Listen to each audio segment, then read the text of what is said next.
नमस्कार दोस्तों, तो फिर सीरीज को आगे बढ़ाते हैं। आज हम 11 सितंबर की शिफ्ट 2 आफ्टरनून वाली शिफ्ट पे चलेंगे। सुबह हमने आपको सुबह वाली शिफ्ट करा दी थी। चलिए पहले सवाल पे बढ़ते हैं। बेहतरीन से सवाल से शुरुआत करते हैं। कह रहा पी क्यू आर है। देखिए ध्यान से देखिएगा, कोई त्रिभुज है P Q R. P Q R कह रहा एम एन और एस इसके मध्य बिंदु है, मिड पॉइंट है। चलिए इनको भी मिला दे। तो आप ध्यान से देखिए कि यहां कितने ट्रायंगल बन रहे हैं। देखिए 1 2 3 4 चार बराबर बराबर ट्रायंगल बन रहे हैं। और PQR का क्षेत्रफल मतलब चार हिस्से की वैल्यू 46 दे रखी, एक हिस्से की वैल्यू 46/4। तो आपसे क्या पूछा है, MNRQ। देखिए MNRQ कितने ट्रायंगल है इसमें, 1 2 3, तीन हिस्से की वैल्यू क्या होगी, चार से ये कट जाएगा। 11.5 इंटू 3 33 और 1 34.5 है ऑप्शन में। ऑप्शन डी सही था। तो समझ पाए डिस्ट्रीब्यूशन होता है ऐसे। कर्मचारी का वेतन पहले 25% बढ़ाया गया है, फिर 12% की कमी हो गई। फिर वही सवाल x प्लस वाई, 25 बढ़ा दीजिए, -12 और minus plus into minus minus होता है। 25 में से 12 गया 13, 25 में से 12 गया भैया 13 माइनस 25 गुणे 12 300, 13 माइनस 3। देखिए प्लस में आ रहा मतलब 10% इंक्रीज कर गया होगा, माइनस में आता तो डिक्रीज कर जाता। ये आमतौर पर ये टैंक को 6 घंटे में भर देता है। रिसाव हमने आपको हर पेपर में बताया, जब भी कोई रिसाव हो उसको कोई एक पाइप मान लीजिए, ये अकेले 6 घंटे में भर रहा।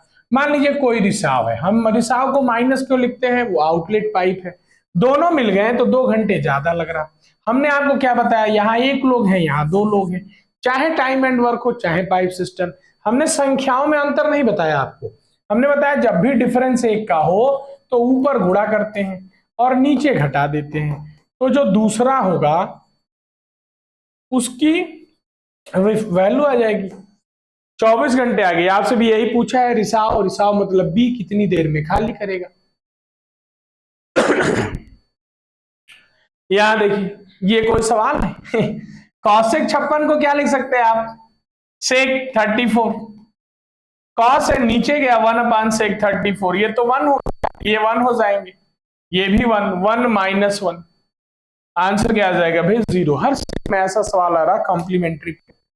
ये देखिए क्या किस विषय में सबसे ज्यादा अंक है, ये देख लेते हैं। परसेंटेज निकालनी थी अगर ये ग्राफ आपको दिख रहा हो। ये 100 का 73% है तो 73% ही होगा। ये 80 का 56 है 70% होगा।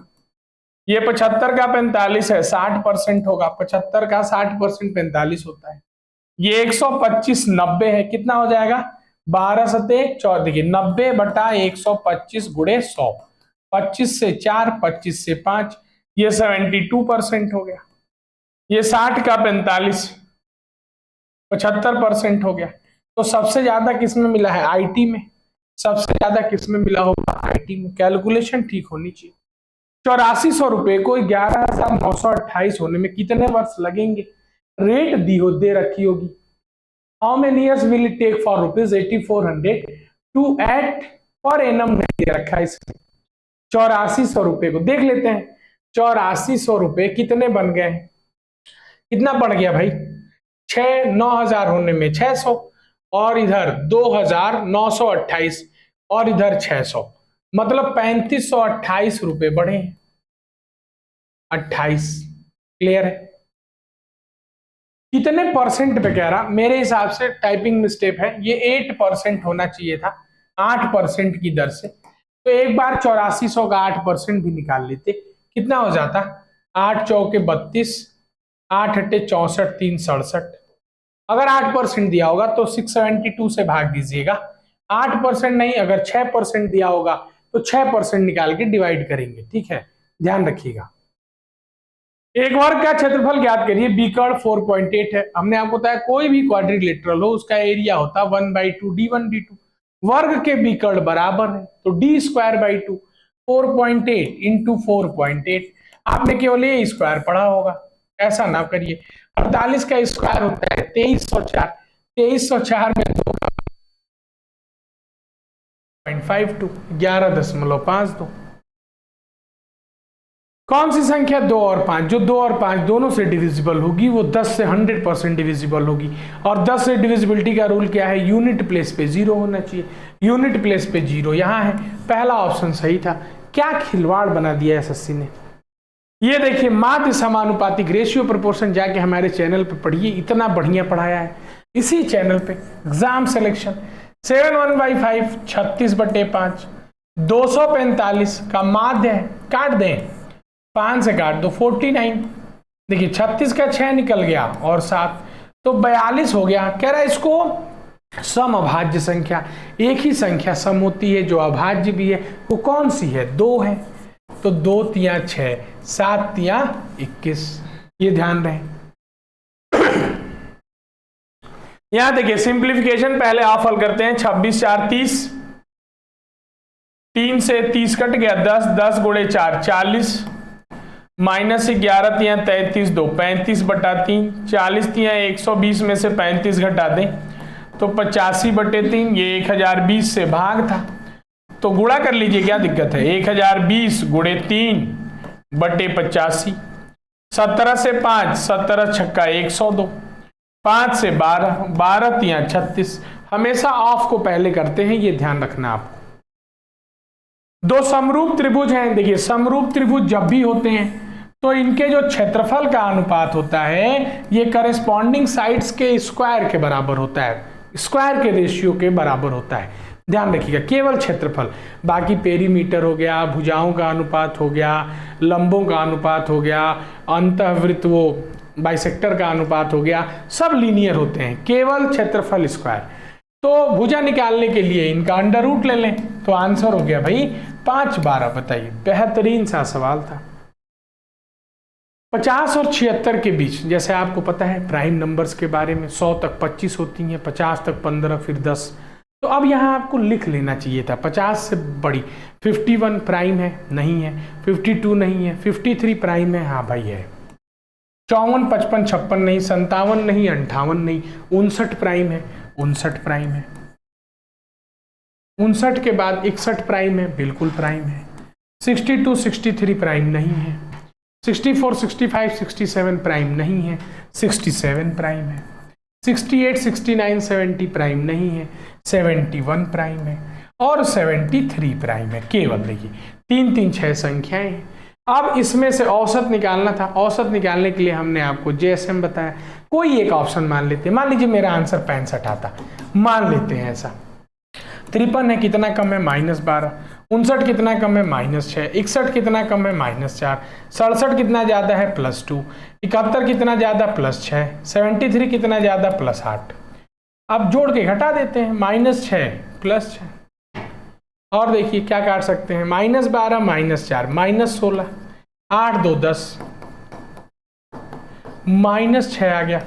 मतलब ये कितनी संख्याएं हैं, तो 6 पे बटेगा तो 1 पे -1 गया, तो 65 -1। आंसर कितना आ जाता, 64। ध्यान रखिएगा। त्रिभुज एबीसी में एंगल एबीसी 90 है। चलिए भैया एंगल एबीसी 90 है, एबीसी 90 है, बढ़िया है। साइन ए 1/2 है। साइन ए मतलब ये देखिए, साइन ए की वैल्यू 1/2 कब होती है, जब ए की वैल्यू 30 हो। ये साइन 30 हो जाएगा। अगर ये 90 है, ये 30 है, तो ये 60 हो गया। कौन सा पूछा आपसे, कॉस सी। कॉस 60 की वैल्यू वही होती है जो साइन 30 की होती है, 1/2। तो ऑप्शन डी सही था। यहां देखिए A Q minus B Q बराबर क्या होता है, A minus B. A square plus A B plus B square, मतलब नीचे वाला टर्म पूरा पूरा कट जाएगा, तो क्या बचा होगा, ए माइनस बी। 4.2 में से 1.2 घटा देंगे तो आंसर क्या होगा, 3 होगा। यहां देखिए बड़ी सी स्टेटमेंट है, कोई मतलब नहीं, हमने आपको बताया। कह रहा है कि which of the following is correct. क्या अनेक समाधान है, अद्वितीय नहीं है। मैंने आपको बताया था कोई समाधान ना हो तो a1/a2 बराबर हो जाते हैं b1/b2 के।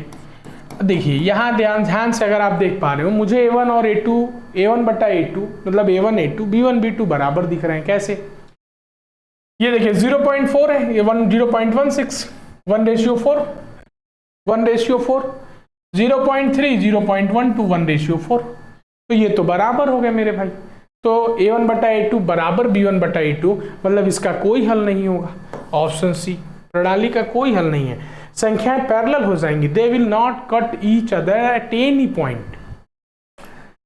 देखिए सवाल कितना बड़ा है, कोई मतलब नहीं। कहा है इसने आर से कुछ उधार लिया 8% पे, मैंने आपसे 8% पे उधार लिया और वो पैसा मैं कहीं निवेश कर दूं। कह रहा वहां से कितना मिले कि आपको 8% देने के बावजूद मुझे 5% का लाभ हो।